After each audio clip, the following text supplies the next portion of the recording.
pops out again. The moment only lasts a split second, but for that split second, an entire city holds its breath.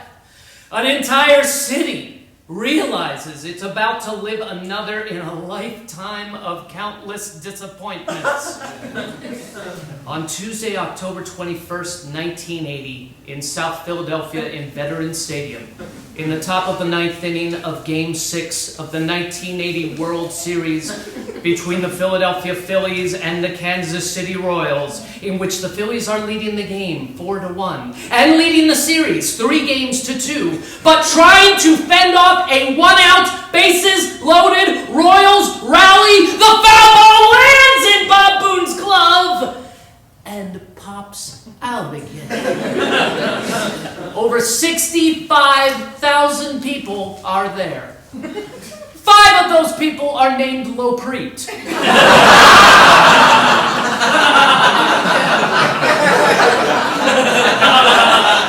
One of those 5 is a 9-year-old boy, and well on his way to becoming obsessed with not only the hometown baseball team, but everything that has to do with the hometown and the teams that play for it, whether it be football, basketball, hockey, and even a short-lived indoor soccer team called the Philadelphia Fever.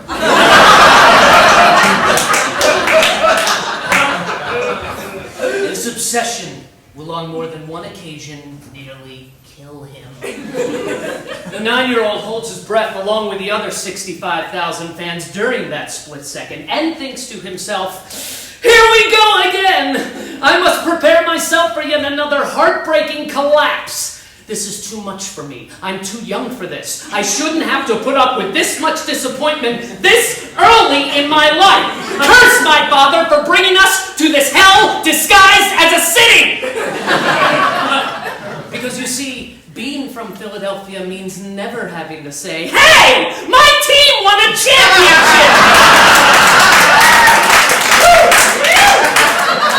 The city has suffered a sports championship drought that makes the Sahara Desert look like the Amazon rainforest.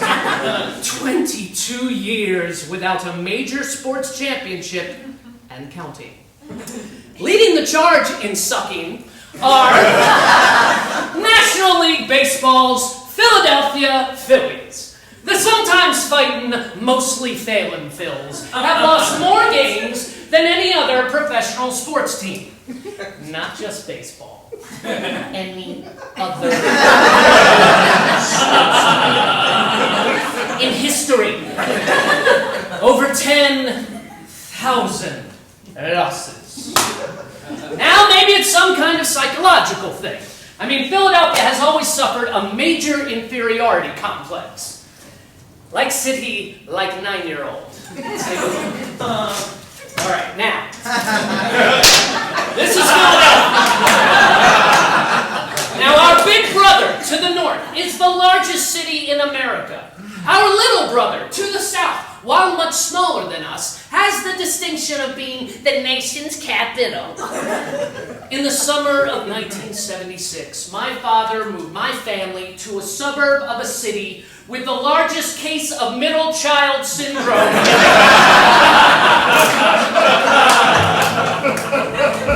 But the Lopreet family fell in love with the city of Philadelphia. I mean, we just love the feel of it. It's a real gritty, blue-collar town, fueled on cheesesteaks and soft pretzels. But it's got a sentimental streak that runs from Valley Forge up the Delaware River and into the Jersey suburbs.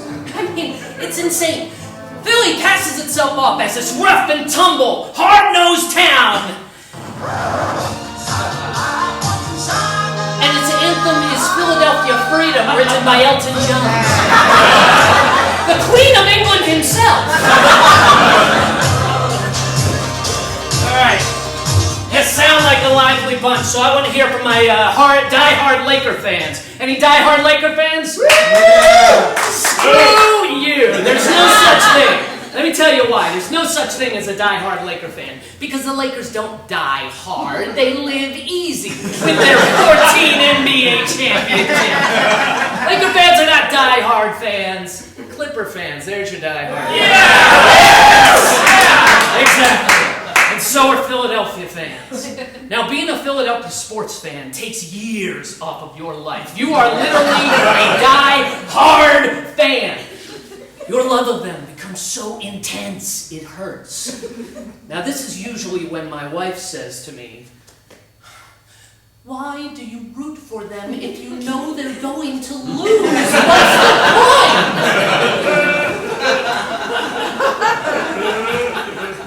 You don't understand. Yes, they usually crash and burn. Yes, they lose in a heartbreaking fashion. Yes, they do it to me every year.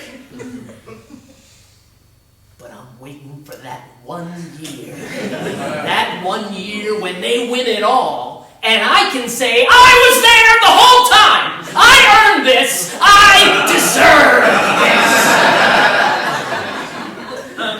You think I'm alone? You ever talk to a Cubs fan?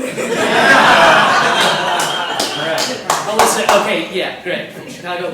I'm not going to cry for Chicago, though, okay? Because the White Sox just broke the Chicago curse by winning their World Series. Last year, the Red Sox broke the Boston curse by winning the World Series. Congratulations.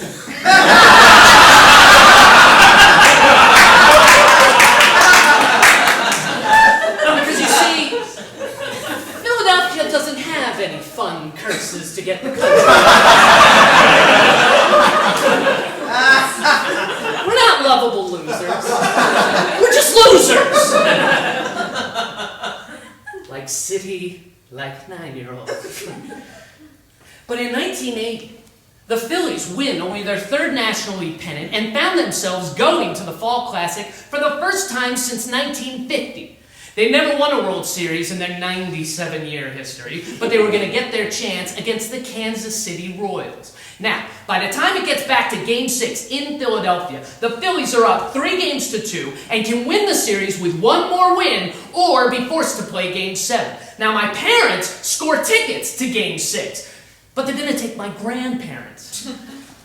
So, the day I come home, right before the game, my mother tells me some good news. She tells me that they're going to take us kids instead because, quote, the noise in the crowd might be too much for Grammy and Pop-Pop. Boy, was she right. I have never seen the vet so electric and loud. We're in seats along the first base side, right behind the Phillies dugout. We're in the front of a section, and there's a railing that I can hold on to. When I put my hands on it, I can feel the energy and the vibrations from the pumped-up crowd. Now, just in front of the railing, there's a walkway that goes all around the stadium. They're not bad seats, but people keep constantly stopping on the walkway and blocking our view. Earl's our old usher friend with a thick Philly accent. Earl, can you move these people, please? Oh, yeah. Okay, come on, folks, find your seats, let's go. No, you can't stand here, come on. Keep walking, let's go. I don't care, go to concessions, get water or sandwich, I don't care, but you can't stand here, right? There you go, kid. Thanks, Earl. So there we are in this massive humanity, and we all have two things on our mind. Number one, please God, let it be this year! And number two, wonder how they're gonna blow it this time. So the game starts, and the Phils jump out to an early 4-0 lead! I'm 9 years old, but I can tell you their entire batting order. Big McBride, Manny Trio, Mike Schmidt! I can even tell you who their pinch hitters are. Dale Unser, Greg Gross, Chris Loprete! Well, no, of course not. But I always imagined I was. I mean, it's kind of a fun fantasy of mine at the time. Because reality, at that age, was just a little too painful.